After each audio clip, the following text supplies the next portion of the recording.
I'm just recording a bit of commentary here on the game in progress. You can see here a view from the west. These are the furthest units that we have. The two American Indian units here. The Hessians, some of them en route here. The main part of the British contingent here. The main bulk of the British artillery and some rapidly redeployed units that they were on this road. They started coming in the woods to it and they've been sent back here. And then to engage in the attack here, since the British have successfully built a bridge across the creek here. And yes, a whole brigade here, so that's 4 regiments have been taken across the Hudson and on the opposite end of the bridge of boats.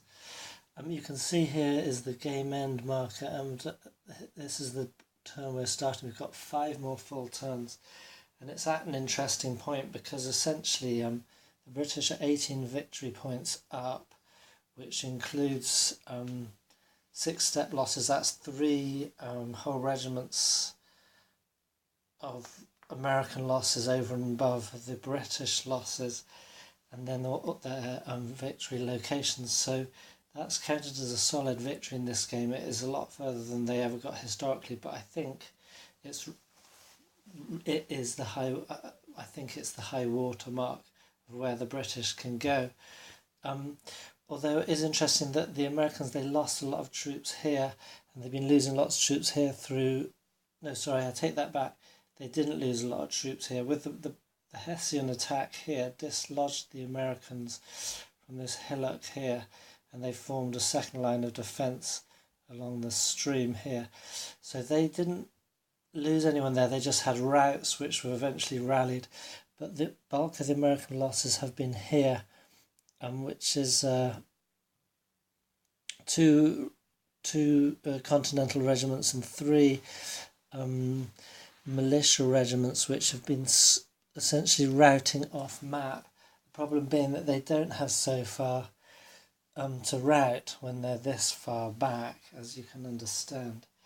So that is a significant disadvantage the Americans have here. If the British compress them heavily here, route enough units off, and that's not too difficult when the units are militia and they have low morale, so it's hard to re-rally them.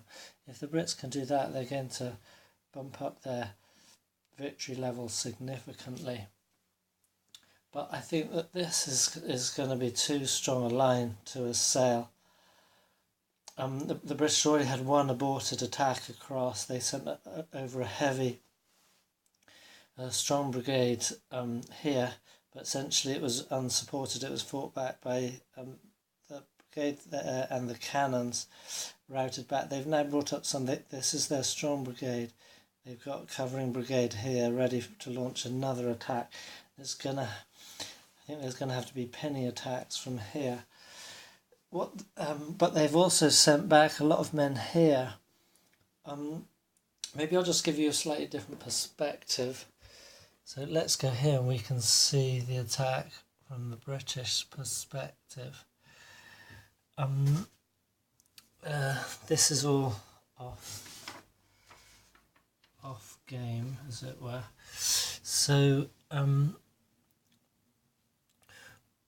what you can see here is they've got they're attempting 2 main thrusts through here, through the middle, and then 1 round here. And really, that's me, undecided which is the main thrust. Or at least I was. This was going to be the main thrust, but then once they got the bridge here, and their cannons were effectively keeping back all the Americans, it looked like this would be a viable go-to. But I've discovered that it's not really going to work because there's only 1 space across the creek here. So anybody got across the creek, in fact we did have some guys in the trenches here, they immediately get blasted by the cannons up on the Bemis Heights here, and then in doing so they have to retreat back across that bridge, which obviously disrupts and or routes some of the otherwise fine morale units here, which could create a chain reaction. it's not a good thing. So unless they can get a lot of men across in one big go, that's not going to go down well. So, but it's worth it.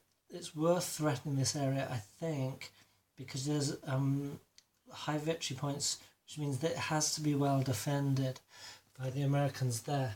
So, what can I say? Maybe I'll just try and get close. So you can see here successful taking of a slight height here, but at the same time the driving back of the Native Americans by the militia there, and the stalling of the British attack because they got quite a long way to go across there, and as you can imagine, attack is difficult. And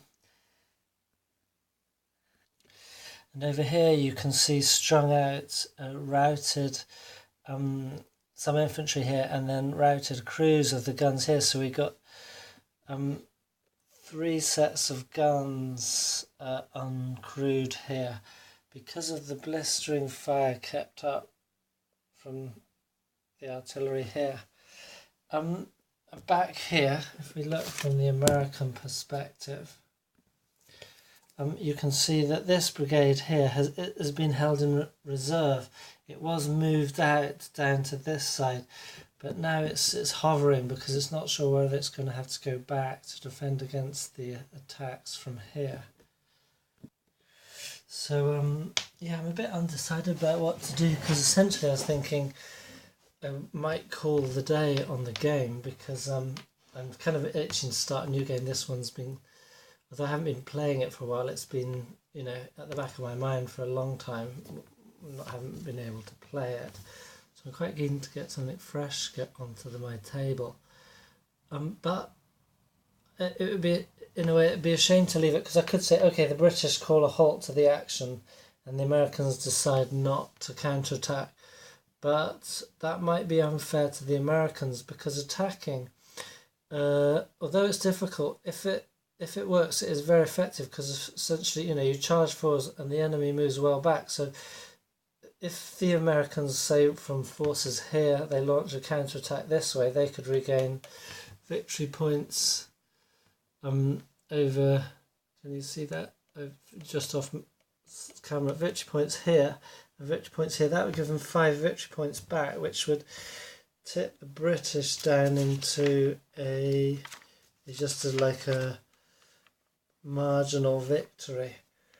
The Americans, I don't think are going to be able to bring a draw at the moment, but I think it might be unfair of them to sort of call the game with assuming a substantial British victory, because I think, especially with Major General Arnold there, he's going to be itching for a counterattack if the British let up any.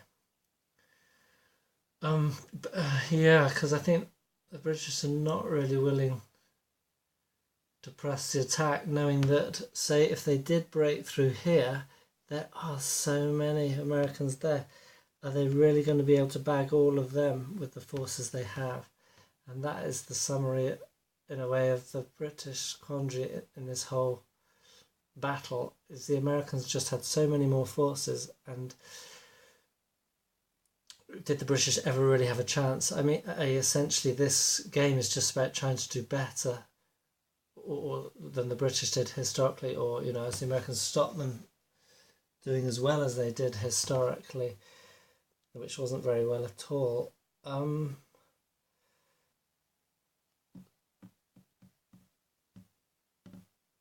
The British could call it a day, but then I think the Americans would come out for the victory X's here and try and retake this. They wouldn't take it sitting down.